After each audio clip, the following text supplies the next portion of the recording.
ito yung commercial lots namin dito sa Nasugbu, Batangas. Ayan siya. Ito mismo. This one mismo. Ayan. So, para meron kayo ng idea, ayan, Shakey's na yan. Ayan, tapat niyan. Tapos, ito na yung rotonda. Ayan. Sa likod niyan, sa likod ng blue na bahay na yan, ayun ang Shell. Ayan. O, so, ganun lang siya kalapit. Ayan lang siya. And then, dito, sa tapat ko, ayan, may tinatayong depot. Ayan, o. Para siyang Home Depot. Akiling Depot ang tawag sa kanya. So, dito siya, soon, magkakaroon ng mall. Ayan, New Town Mall. And then, Terminal Hub and the Sports Complex. Dito rin po itatayo.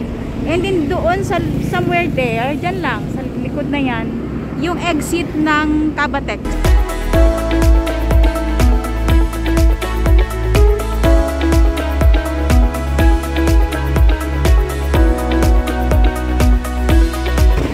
Pinaka-business district na ng Nasugbu. Thank you!